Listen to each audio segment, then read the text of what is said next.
Hello, beautiful ladies, and welcome to today's video where we're going to be talking about what I would do if I were getting married during a pandemic. Jacob and I had about 6 weddings planned for when this pandemic hit, and all of them have been either rescheduled or just completely postponed, and it's been really crazy to see. I can't imagine what these brides are going through, how hard it must be to have all of these plans in place, to be celebrating your big day, and for them all to get canceled because of coronavirus.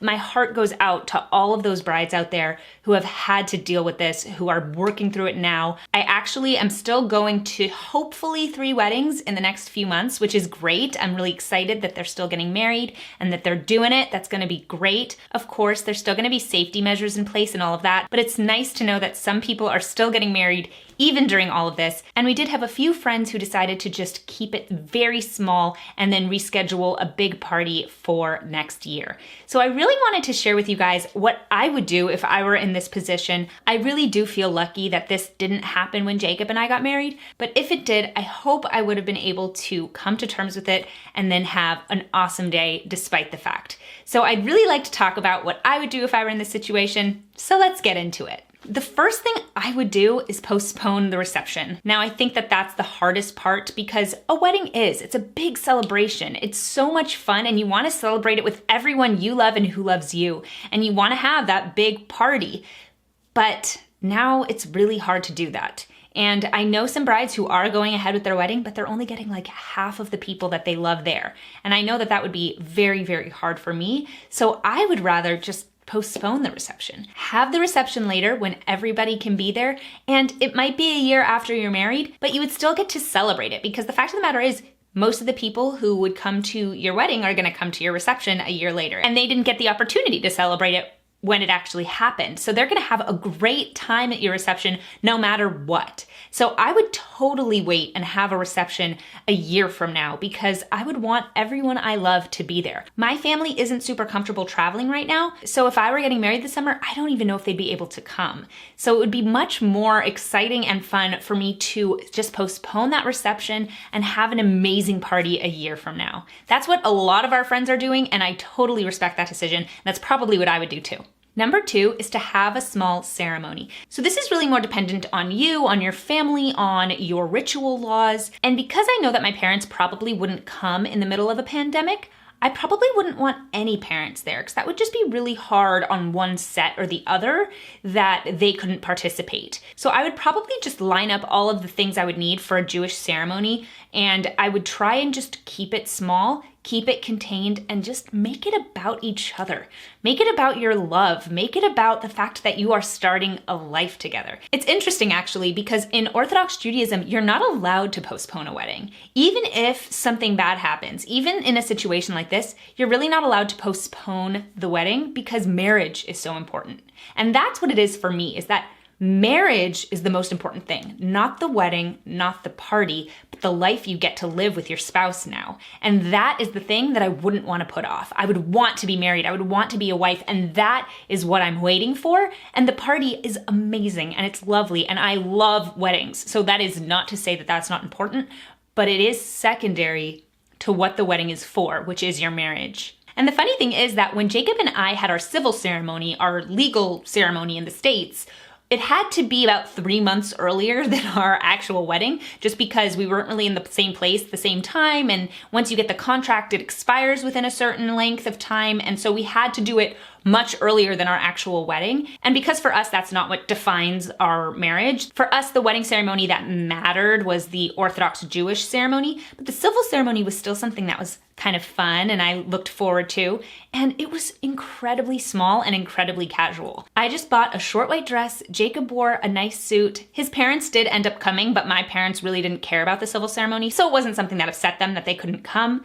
My teacher from Manhattan School of Music did the ceremony because she was ordained in New York, and I had a pianist friend play the piano at our wedding ceremony, and it was just very small and very moving, and I loved it. And of course, again, that wasn't our main ceremony, our Orthodox Jewish ceremony, but we did kind of do the small ceremony thing, and we loved it, and it meant a lot to us. So I am a huge proponent of having a small ceremony now, be married. get married. That's what I would do. The third thing that I would do is take beautiful pictures. So this is something I regret from our wedding day. Not a real regret, not a big regret, but a little regret, was that it was really rainy outside. So we couldn't go out and take amazing, beautiful pictures like the ones you see your friends take and are all over their house and have incredible albums of it.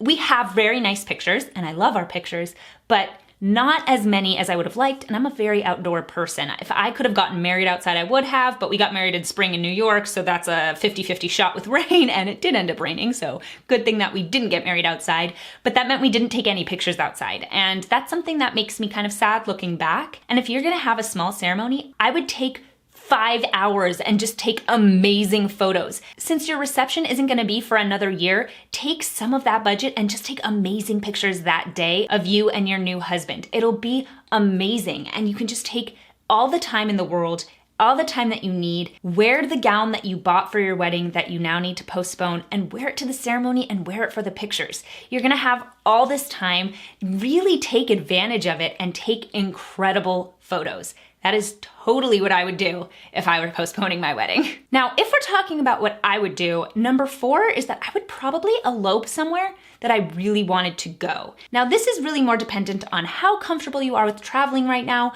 but if you are comfortable, then I would elope somewhere beautiful. Maybe bring a few friends, but I would go somewhere where we could really spend the whole day celebrating. An easy example would be going to Florida and going to Disney World for the whole day. Getting married and then going to Disney World.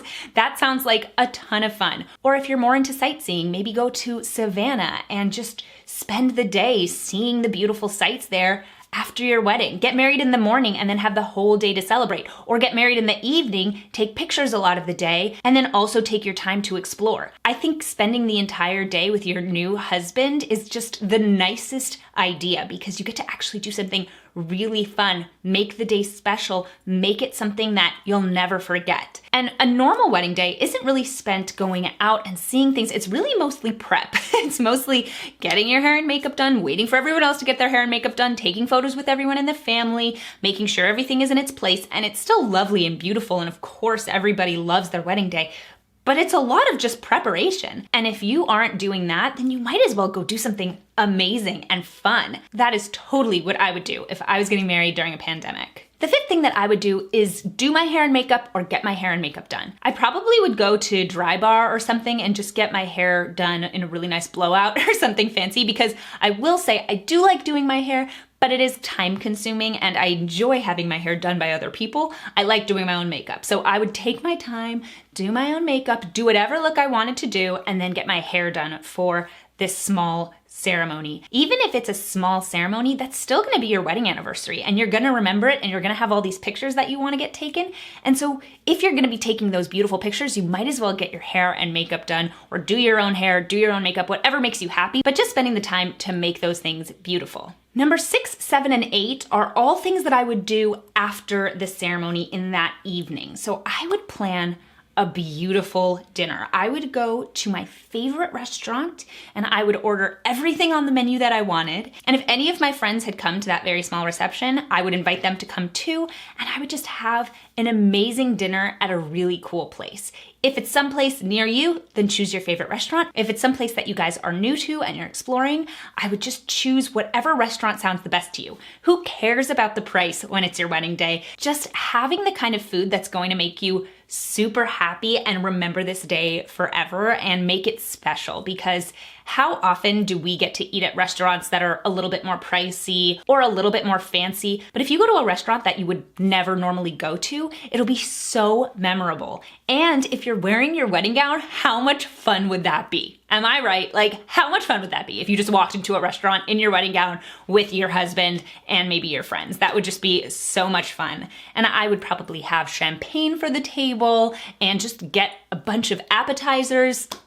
I would just really celebrate that day to its fullest and have that delicious meal after the ceremony. The 7th thing I would do is order a cake. Now, of course, you're not gonna wanna order a huge wedding cake because those things are really expensive, but you can still order a pretty cake from someplace that's smaller, maybe just for 4 or 5 people, or if you're having more than that, 10 people, and just get a beautiful cake to finish it off with. And so you can still do the feeding each other cake thing, because that would be so nice and so fun. I might even just get an ice cream cake. If that was what I was in the mood for, then that's what I would do. But whatever cake makes you feel bridal and very celebratory, that's the kind of cake that I would get if I had to have a small ceremony because of the pandemic, because I'd still want to have that feeling of cutting into my wedding cake on my wedding day with my new husband, feeding each other the pieces of cake. That was a fun part of our wedding that we really enjoyed. And even though I didn't choose a very fancy wedding cake, I loved our wedding cake. It was very simple. They just kind of did layers of buttercream around the edge and they put some flowers. It was really pretty. And I would just get something similar for a small ceremony too, something that we could still cut into and still celebrate and still enjoy. And the last thing I would do on my wedding day is go to a jazz place that has a big band or something like that and dance to the music. Now, of course, I don't know that anything is necessarily going to be open, but in some places that stuff is opening up. And when I was in LA, there was a place called the Cicada Club that I loved because it was a themed 20s to 40s era jazz place, and they would bring in these big bands and people were swing dancing. It was amazing and it made me so happy. I loved going there. Plus people would dress up, they would put on the costumes, or they would just get fancy, and it felt like you were stepping back in time. I loved it. That is totally what I would do on my wedding day, because I would still want to dance. On your wedding day, you dance. It's the most fun you can have. And if you're not going to be having a big reception on your actual wedding day, then at least going somewhere where you can dance and celebrate would just be so much fun. And the last thing I would do if I was getting married during a pandemic is plan an amazing reception for a year from now. I would take the time to really have a perfect reception day. Because here's the funny thing, Jacob and I got engaged and I planned our wedding in about 5 months, which is pretty short when you're planning weddings. A lot of people will take about a year to plan a wedding, and I only had that short amount of time. And my whole life, I had all these ideas about what I wanted my wedding day to be like. I had all these plans, I had picked up all of these magazines, I had read every article, I knew everything I wanted to know about weddings. And then when I got engaged to Jacob, all of it went out the window because I didn't care. I just wanted to be married to him. It really surprises me even now that that's how I felt.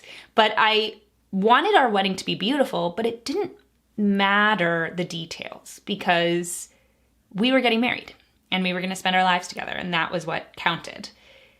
But when you've already done the wedding ceremony and it was smaller and it was really just about you two, then you can take as much time as you want to be detail-oriented about the reception, because it really is just a party. It's not just about you guys getting married and who cares because it's your love. You can take your time to really make it what you want, to make it more detail-oriented, and you'll have a full year or maybe more to really do something that everything is exactly how you want it. Rather than just, we want to be married, we're going to make that happen, and if everything doesn't fall exactly into place, that's okay. Which was how I felt. Even though our wedding day was beautiful and perfect, and honestly, everything did fall into place, everything didn't turn out to be as important as I thought it would be, because Jacob and I were getting married, and that was what mattered. But when you have a big party that you can plan after the fact, you can go whole hog, make it amazing, and that's what I would do. To all of those brides out there who are going through this, I am so sorry you have to. It's really hard when this happens and it's not fair to you. And I hope you have an amazing wedding day, whatever you choose to do. I have no judgment about what you would choose to do about this for your wedding day, because there are no right answers. This is what I would do. This is what I think I would probably do if I was in this situation. But the fact of the matter is, I wasn't in this situation, so I don't know what I would do. So if I were in your shoes, just do what you want. Do what makes you happy, and have an amazing, amazing wedding day. Let me know in the comments if you're going through this, what you're doing. I'd love to hear your guys' stories and thoughts. Thank you so much for watching today's video. Please subscribe to my channel and blog if you haven't already. Head over to my Twitter, Instagram, and Facebook and follow me there. Hit that notification bell to get notified of all my new videos. Hit that like button. Please head over to classicallyabbey.locals.com if you'd like to support my channel, see more of this content, and be part of our community. And I'll see you guys in my next video. Bye!